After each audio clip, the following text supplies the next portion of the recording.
This is going to be a chit chat between me and the EZE Igbo in Ghana. It is to clear a lot of things that is going on online and what we have been hearing. And also, I think I'll be speaking on behalf of a lot of Ghanaians because of the comments I see on social media. So I have a lot of questions to ask. Now, the video recording going on, I don't edit my videos, I just post them direct.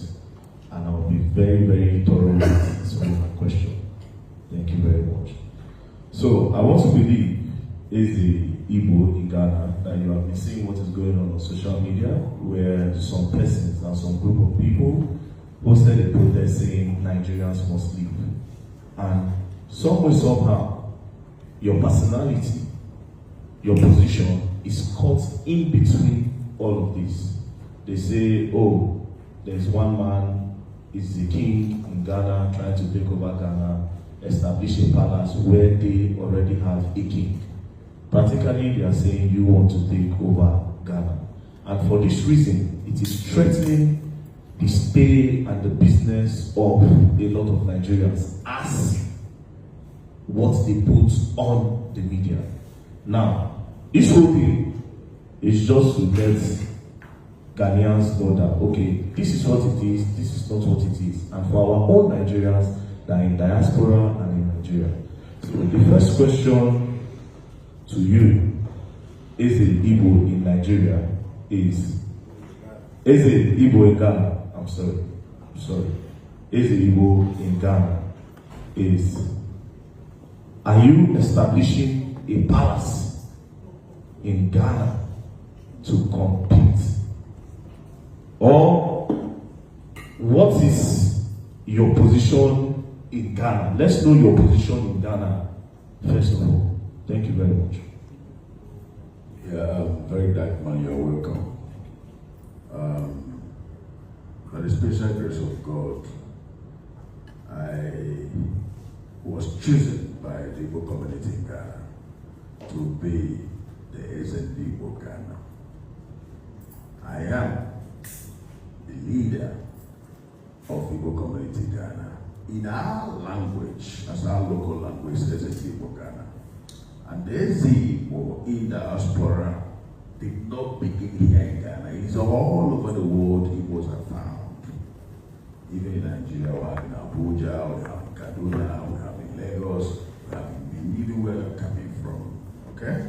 We have in America, we have in London, we have in Canada, we have in Europe, all over Asia, even in Russia, where there's war going on there. So we have EZE Igbo all over the world. And the purpose of EZE Igbo is for we to preserve our culture.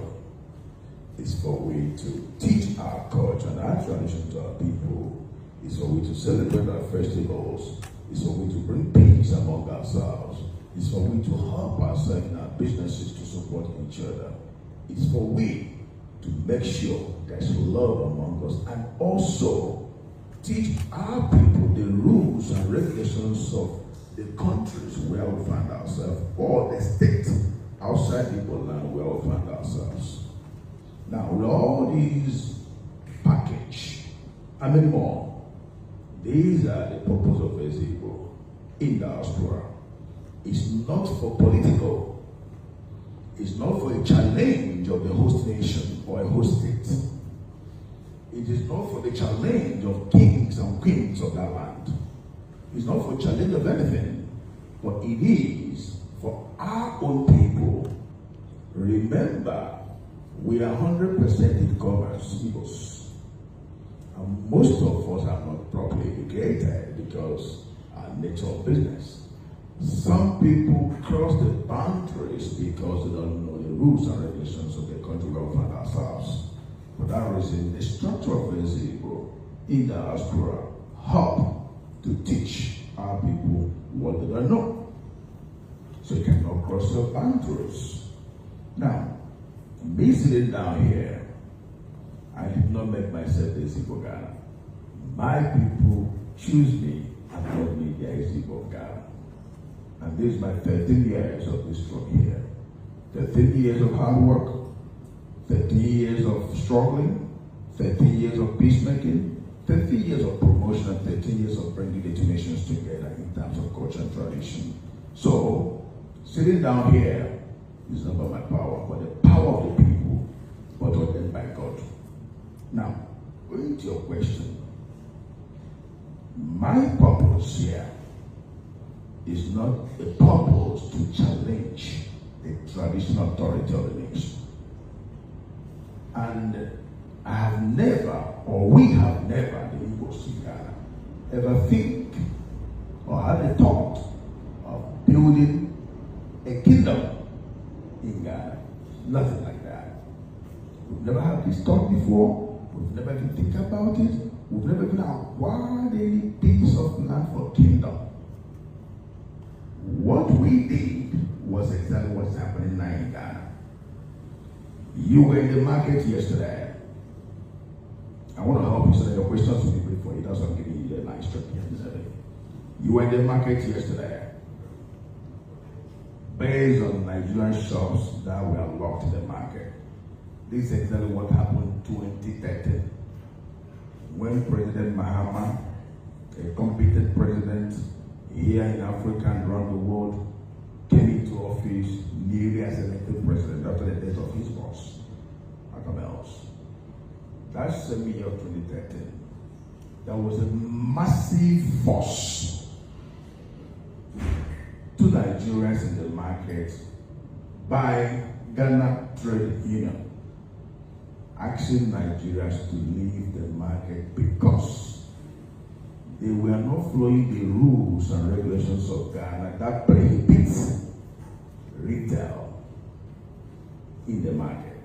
The rules and regulations are about foreigners to supply to the locals, and the locals will do retail. That is the law. My father in the law, T.B. Joshua, said you should know the root of the problem before you can solve it. That is the law. And when you prohibit any law, or when you did not follow up any law, the law will hold you. Now, that is the law. But we see ourselves that we are West Africans. West African treaty govern and govern every one of us who believe free goods, free whatever, blah, blah, blah, blah, blah. Border crossing and all that. We see it as an opportunity for we also to go into retail trade. Most of us that started coming here early 30, 40, 20 years ago, we are massively in supply. But I will tell you one thing. Many a times, some of those who are supplying, when you supply them, getting your money become a problem. When you supply to the Ghanaians? Some of them, we can say Ghanaians. I don't like the language of plural. Some of them. Some of them, when you supply them, they don't pay. Sometimes they don't pay. You become frustrated. And some of us try to, make use of the opportunity and go into it ourselves. Now, sorry, I want to break you. Now, if the law says foreigners should not go into retail, and because of this reason you decide to go into details, that means you are actually. That is why I told you. Remember, I told you that the laws prohibit foreigners not to go into retail. Yes. That's why I told you that you need to know the root cause of the problem. So as long, and I told you that when you break the laws will hold you. So as long as we are concerned, the retail we went into is not supposed to be. But I'm telling you that as a West African sub-region, as West African member states, we believe that we can also have that leniency. So at the end of the day, it is still breaking that law. However, I was thinking that why didn't you people maybe try to look for a way to maybe fix the law to work? That's why I'm trying to help people. Okay, I'm coming back. Sorry for continuing. Yeah. Let me help you so that your interview will flow very well. Okay, thank you. Now, I said something. I said, during this issue, the Ghana Trade Union realized that Nigerians, we are going out of the laws by doing retail in the market. But we also see other foreigners retailing, like the Chinese are retailing, the Indians are retailing, some other people. We also use that opportunity. Now, we also see ourselves as West African member states that we can also go in there. Looking at the trade laws of Ghana, that you should have the equity of maybe $1 million. Before it was $300,000 during COVID time. During this time, they move it to $1 million as the equity. You can trade and all with that. But then it's not everybody that can afford this. Okay? So if you have $1 million, maybe you'd like to be in Nigeria to trade and all that. So along this process, our shops were locked.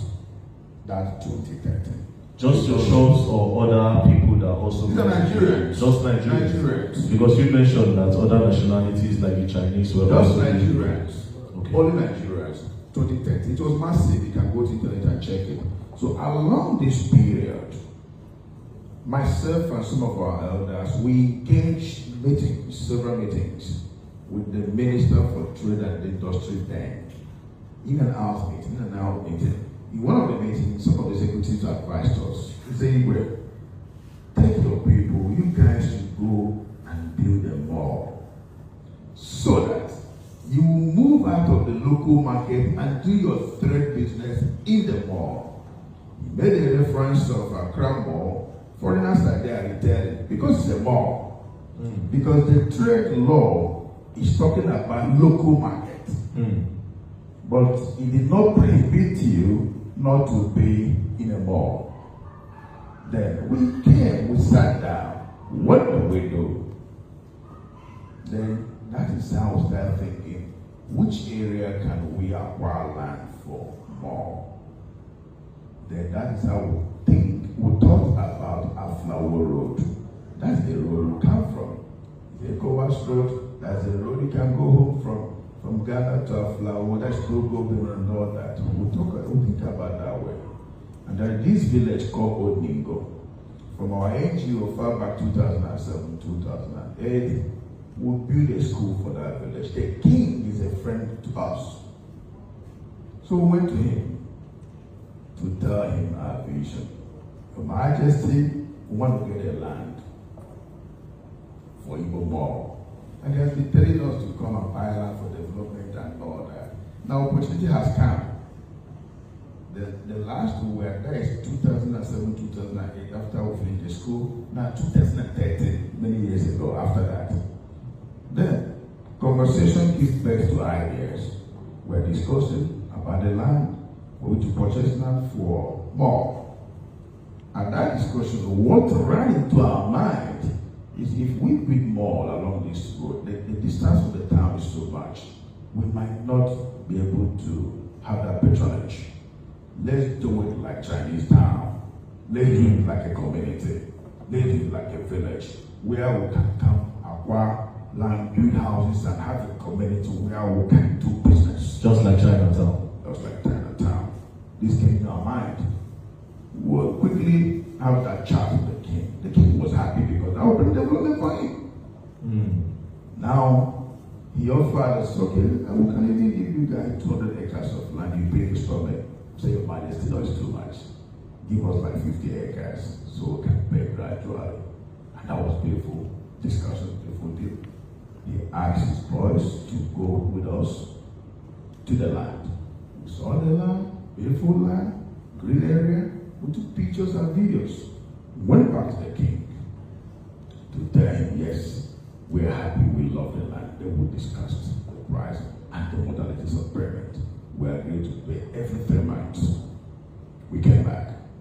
Just like you came here, a week after, Crystal TV came here for conversation, for discussion, for interview.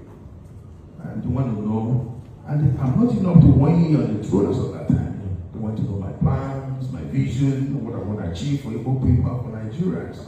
Along those interviews, I now told him, we've even acquired 50 acres of land where we want to build Igbo village. I'm an architect. I designed this house, I designed that, I built. Oh, yeah.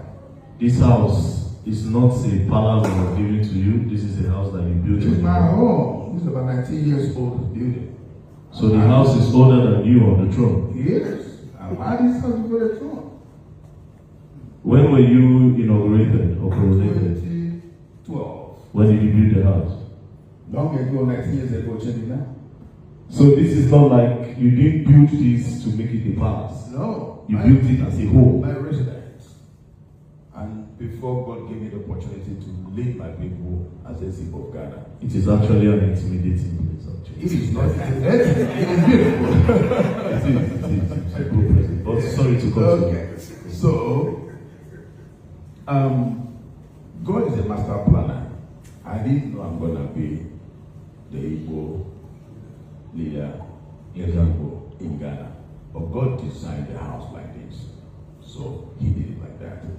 He knows what he's going to be for future. I've never dreamed, I've never thought of being a king or being a chief. I mean, being a EZE or being a leader or whatever. All I know, I am a successful businessman to the glory of God. Thank God for that. Now, along this process, they came for interview and they want to know my plans and my visions, and I told them, I said, look, we have acquired 50 acres of land where we want to build Igbo village. The definition of village and kingdom is different. Yes, Google it, check it. Different meanings of kingdom and village. Now, this was 12 years ago, the interview. If you look at my physical appearance now and the physical appearance of that video, you can see how young I was then. 12 years ago video.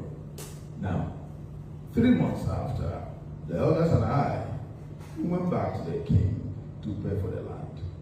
The king told us, Igwe, hold your money. There is litigation over the land. Hold it. When we finish the litigation, you guys can come to pay. We keep going there toward 2013. At the same time, we are solving the problem with the Guta. Through this office of my elders, we are able to assemble the Guta president and all his executives around the entire region of Ghana. We held a meeting with them in the office in Accra, and we were able to have, a pathway. So throughout 2013, we could not get the land, we keep going there. 2014, we keep going there. The land did not work. Now, we forget about that vision. We have settled our problem with the Guta. The land is not working out, then we left the vision. Till that, no piece of land was acquired, no plot of land was acquired. For that vision, we left it. So you would say the whole thing of you building a kingdom or a village was something of maybe 12 years ago. It was a dream that later just dissolved on its own. It is a dream, not just me, but the community. Not me to come and build a village. It's for the community. If you've been listening to that video properly, I said how the village will look like. I also said Igbos will come to acquire land.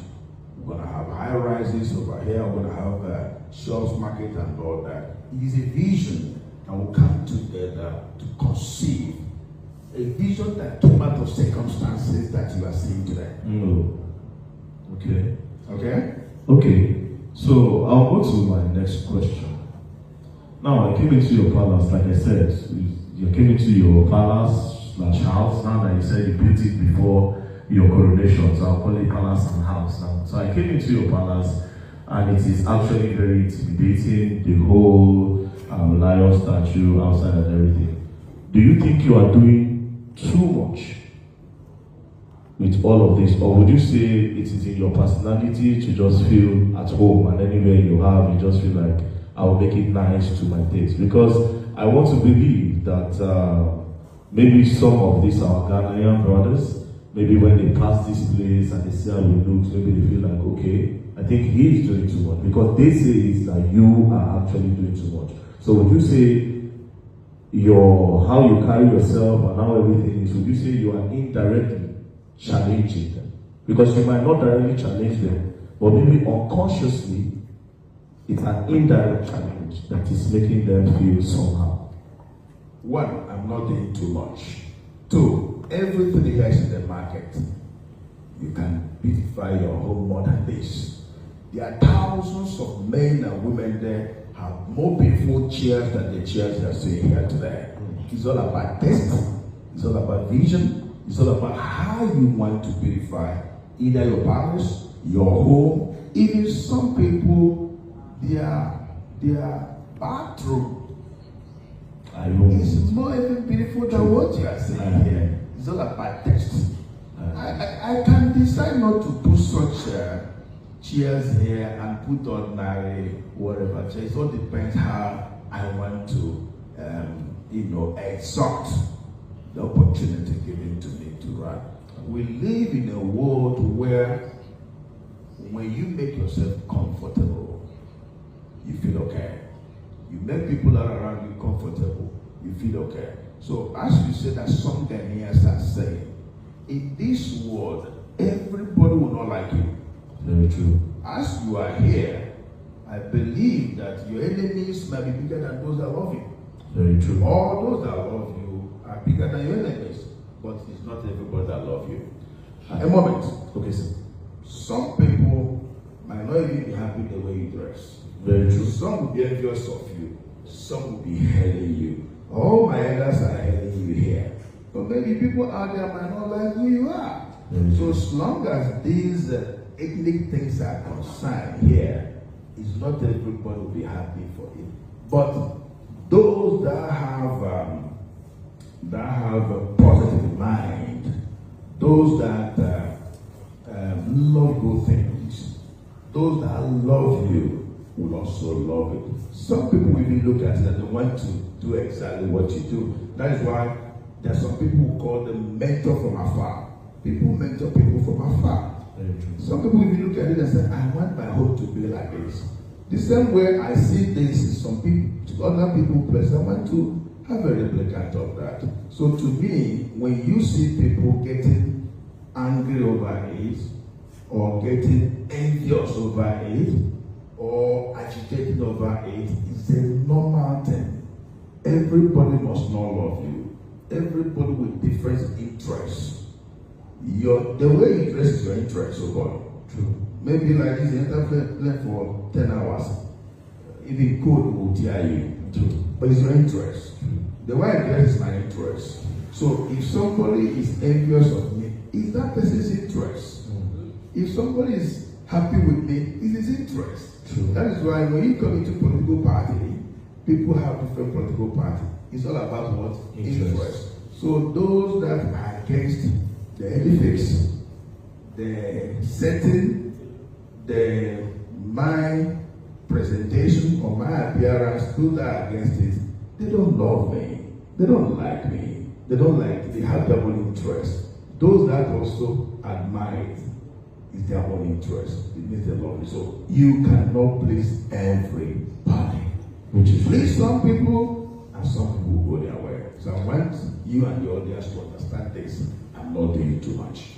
Okay, that brings us to the next question. Do you have a relationship with the Ghanaian king that they are saying you are challenging? Do you have a relationship with the king?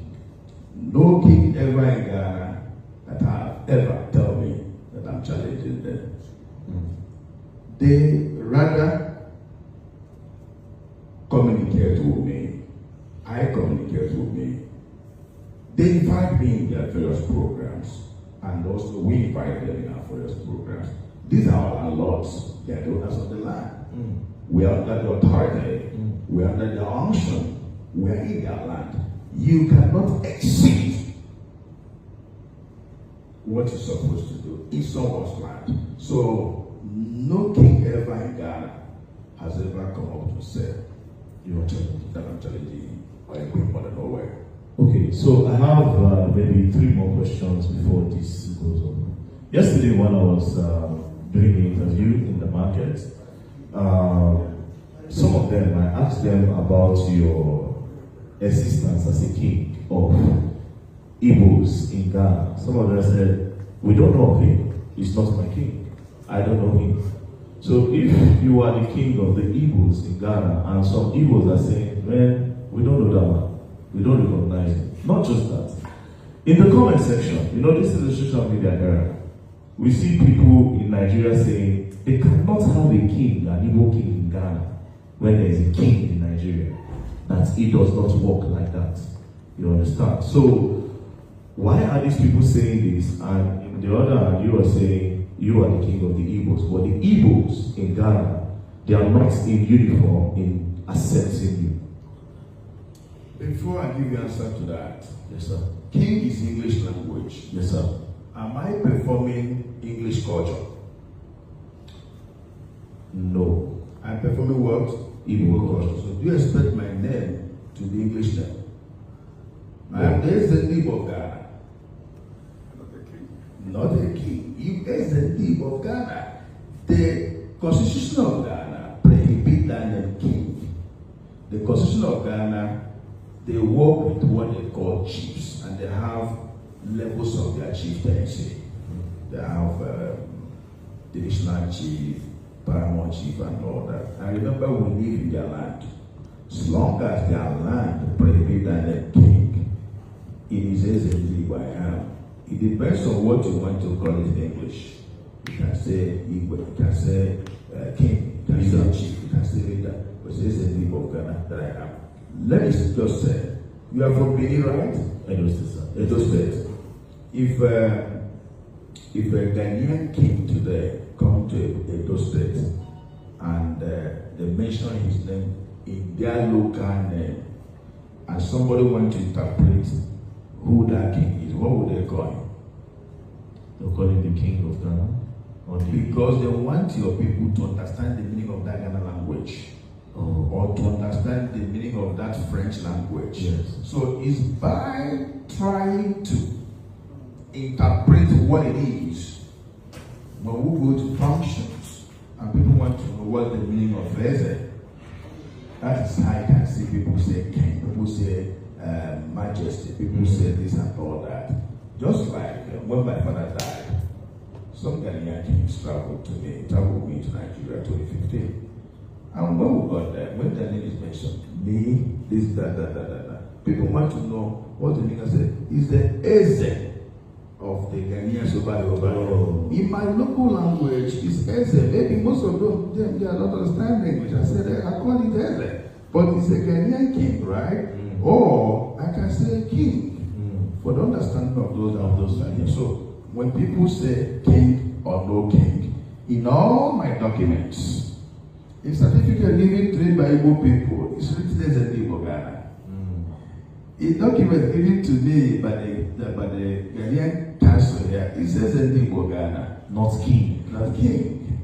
Okay. In my documents, even in the gazette of my name after my coronation, because I have to gazette my name has changed or have added more to my name. As a Igbo Ghana, it's a house Rube. It's not an English name. It's my local name because what my people gave me the power to project is our culture. So that name must be the culture. Let's, for instance, maybe Benin people, maybe they have the structure to have their own traditional leader abroad. Will he answer English name? No. He will answer the Benin. God bless. So clap for me first. Okay, so that is it. Now, going to your question. Yes. Say some people told you they don't have a king. Yes. That's why I told you everybody must not like you. If you want, that's why I also give you some little reference about politics. 3, 4, 5 political parties can come up to contest the election. One person win. The other 3 political parties will not believe him as their president. They will tell you 4 years' time they will come in power. Don't worry, in 4 years' time we'll vote him out. So, I was not the only one that came out of the throne. I came first. And another Igbo elder also came to drag the throne with me. After 2 years I've existed, the Igbo community now said, you know what? We don't want to continue having issues. Say, Igwe, we would conduct election between myself and the other man. 2014, after 2 years of existence, some of our followers refused. I said, no, I'm a man of peace. Let's have the election. If he wins me, then he comes. Alhamdulillah. If I win him, no problem. After 2 years, I agreed. 2014, we had the election, and I won the election. 97% vote. So you know what I did? Immediately I win the election. This, my brother, my friend, with some group of other Igbo, my group of them, they pulled out of Igbo community and established empowering Igbo community. Oh, this is where the problem came from. Okay. After Igbo community has been existing for 30 years in Ghana, as established community, but Igbos have been here for centuries. I'm just talking about as an association. Now, these people went and created another Igbo community that become a parallel line. So, those telling you they don't have Igbo as the ones on the other side, the ones on the other side, few of them, they are not much, few of them. And these artificial problem you see that came up is also sponsored by our own Igbo people. If you look at my interview during this crisis, I said, I'm not blaming our host nation, but I blame our own people. It is the rat in your house will go out there to tell the rat outside there's fish. Yes, inside the house. Yes, I agree. So it's our own people who are looking for a way to destroy the good work God is using me and the others to do in the promotion of the culture. If you go about Igbo Ghana, Igbo culture and tradition in Ghana, you can see it's making waves. Every year I have festival here, attract thousands of people. Last year we had about 20,000 people. Wow. So there's no how your enemies will be happy to see you try.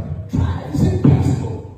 If enemies see you moving forward and they're happy, that means they're not proper enemies. Right. They are micro enemies. For proper enemies will not be happy when they see you. So what they will do is look for a way. I remember when you had a problem when I think they arrested you, right? Or something like that. Multiple times. Multiple times. So are you telling me that those that love you are happy? Those that don't love you, they'll be happy you are there. They can even go to be rotten there. So that's how it is. So those telling you that they don't know, some will tell you they'll be hearing of him. I had you, when you were interviewing them, some said they'll be hearing of him. Some of them have been here before them. And as they're in the market there, I have been solving that problem. The same problem made us to start thinking about the Igbo village. So it is a normal thing. I also had another man in interview that said that some people believe sometimes there's two factions of the world. Yes. So it's a normal thing. Okay. If 100% people in Ghana believe in me, that means it's not a good thing. Very true. As long as some, these people, they're just few. Majority, by His grace, are with me. The micro are just over there. It's a normal thing. And some related to the man who contested the throne with me. So do you expect them to join me? They will not be happy that their brother was not able to win the election. Either through mother side or father side, or through state-related issue, or through local government-related issues. It all depends. So to me, I'm not bothered over that. Some people say, I don't know him. He's not our ways and all that. I'm not bothered. As long as the majority of me, I keep moving. So I think I understand and I've gotten everything clear. I'll just ask you, just two more. There's a picture of the Oni of Ife. Yes. Up there. And what was that in Ghana? Was that in Ghana? Yeah. So he came in. Yes. So when he came, did you stand up to greet him or he stood up to greet you? How was it? Because the EZE and let me tell you something. When Oni came here, I made him to sit on this throne and I sat on the lower one. I'll give you pictures. I met Oni. When Oni came, I welcomed him. I said, Your Majesty, I bow to him. He is my king. I'm a diaspora chief. I'm a diaspora Igbo. I am not a king from home. We are here to represent our fathers back home. We are their reps. When our kings come from home, we are the ones that have to make them feel comfortable, to feel good. Knowing that, yes, we have sons and daughters over there. That to be able to welcome me traditionally and make sure I am comfortable. Wow. We are the ambassadors of our kings back home. Whether you like it or not, that's what who we are. When he came, I made him to sit here. He sat here and I sat here. Wow. And His Majesty was so happy. It also interests you to know that Esunube, who is the chairman of the Coordinating Council of all the kings in Nigeria, every year he comes for the Oyan Festival in Ghana. Wow. He's the coordinating chairman of all the kings in Nigeria. And anytime he comes, I exhort him. Wow. The previous chairman of Southeast traditional rulers, EZE, has also come here for a festival. I exhort him. When they come, I bow. I remove my cap for them. Because they are fathers. We're here to represent them. When we go home, we also submit to the authority. Remove our cap for them. We are their sons and daughters that are representing them over there. Just like you have Nigerian ambassador. I was going to say. Just like you have Nigerian ambassador around the world. They are submissive, first of all, to the Minister of Foreign Affairs. Finally, the President of the nation. He sent them on errand. We are here on errand. Look at all these great men that are here. They left their businesses to be here and all that. They are promoting their culture. They are all wearing local clothes, African clothes, Nigerian clothes, representing their culture. Now, I married a Ghanaian for 28 years. I have 5 college children from a Ghanaian woman. Now, without all these things, do you think that my children will be able to understand the culture? They understand because of this. Almost all of us here, our sons and daughters come around, follow the culture, understand the culture, dress like us, eat our food. We encourage the language. That's why my PA was telling you about people speaking school that we established here. It's for our children to know who they are. Yes, so that, because as we are here today, my father is gone, but I'm alive. So the kids will have, they will know their roots in future. Yes. Okay, so as we are here, we are the rep of our fathers. So by your question, if only come back here 20 times, you will sit here. Thank you. If all the powerful paramours in Nigeria, not only Igbo, in Nigeria come, I and my elders must exalt them.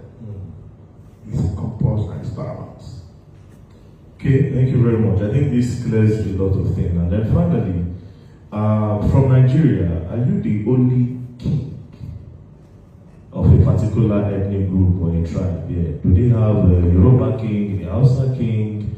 Do they have those type of things? Or you're the one that is here? And we have Yoruba king here. If you Yoruba people, the Oba of Yoruba here, they established their Oba here since 1909.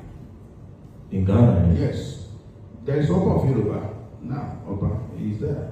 Very great man. You are friends with him? Oh yes, we are brothers. The Hausas also have their king here. They have the side here. Wow. The Niger people, the Zamaras, Niger, they have their king. But you know, like I said, this is our local language. The Hausas, they call themselves Saraki. The Yoruba, they call themselves Oba. Yes, and it is interpreted kings as well. Of course. But you will put it in the local dialect where your own people can relate to. Exactly. So the Igbos is called Ezigbo.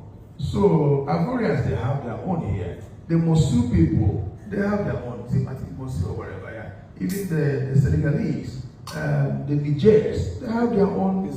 Yeah, even Israel people have their rabbis here. And the Indians have their temple here and all that. And listen, let me take one good thing here. That's one thing that some of our Nigerians back home did not understand. Ghana is a country where they respect human being.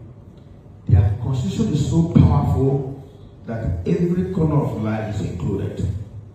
In Ghana, their constitution approves diaspora community leaders called chief.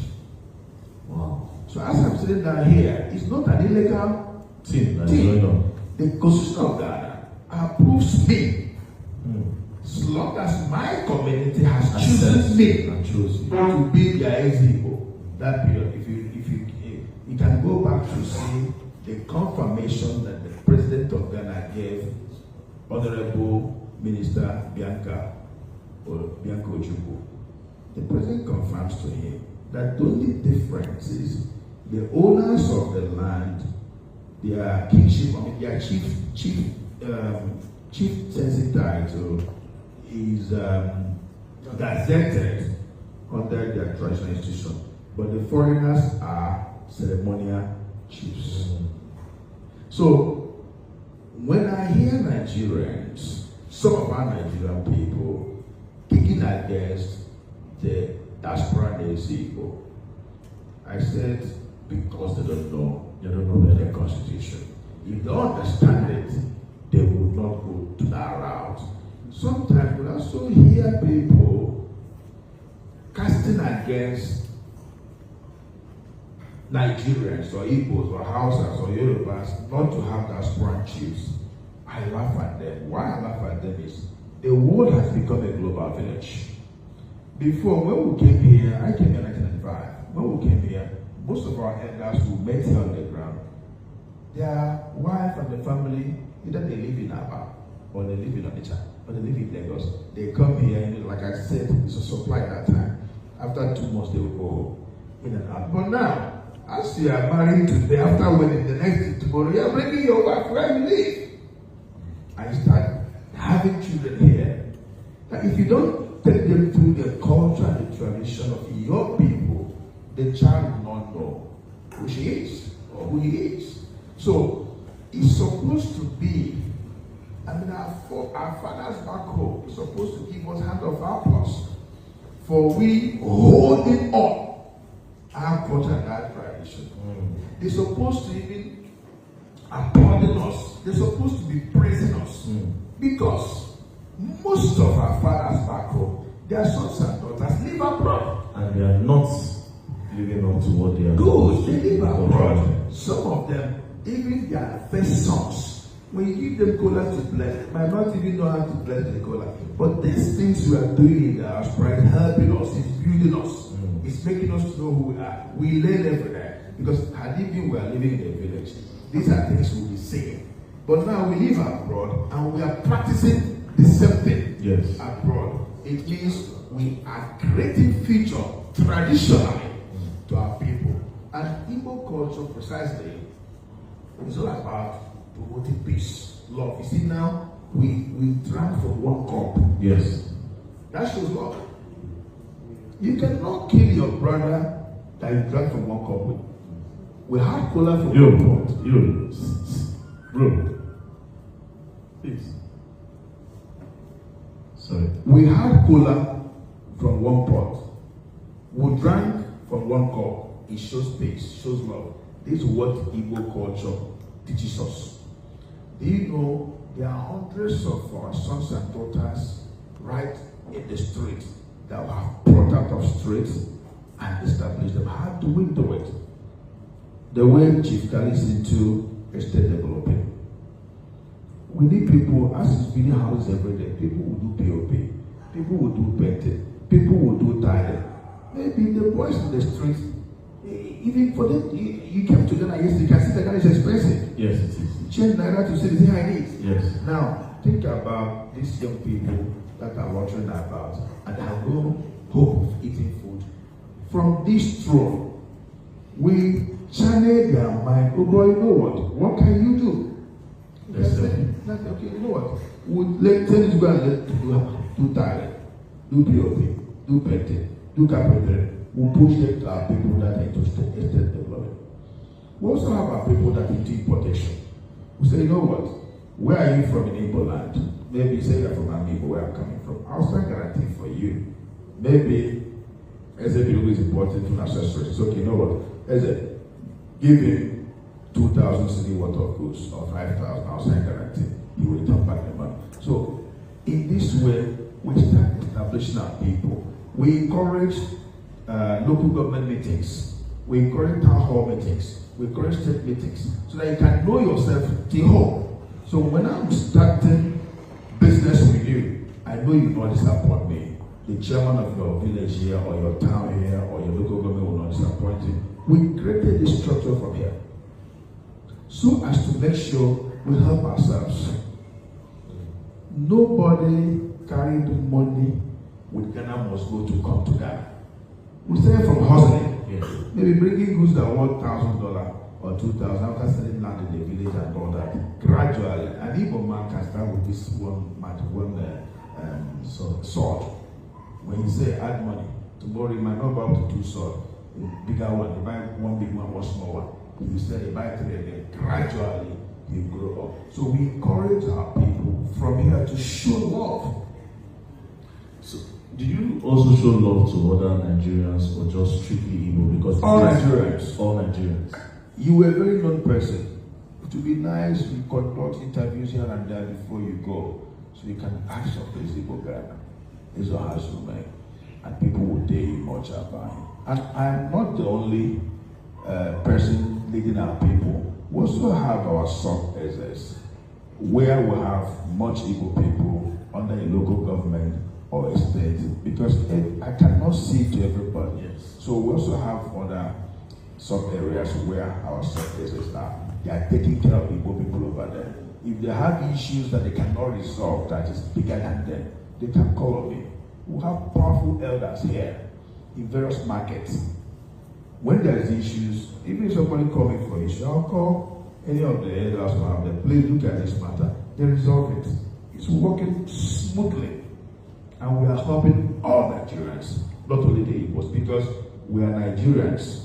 We are Igbos. We are Benin people. We are Yoruba. We are, as long as we have crossed the border, we see ourselves as one.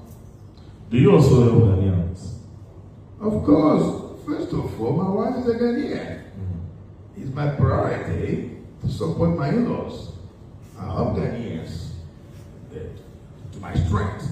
The same thing to every Nigerian that live in Ghana. We have Ghanaians. We have businesses to employ them. Some are into our project, some are taking care of different things that we do. So we employ them, we help them, we support them, even in charity. We do a whole lot of charity to support the people. And also because when somebody will work for you, he's also supporting you, and you're supporting him. Okay, so this will be the final and the last question, and we'll see it up here. Can I have your shoes? My shoe. This shoe? Yes. You like it? Yes. This one, it will not. Thank you very much. Thank you very much for your time. Thank you. Thank you. I appreciate it.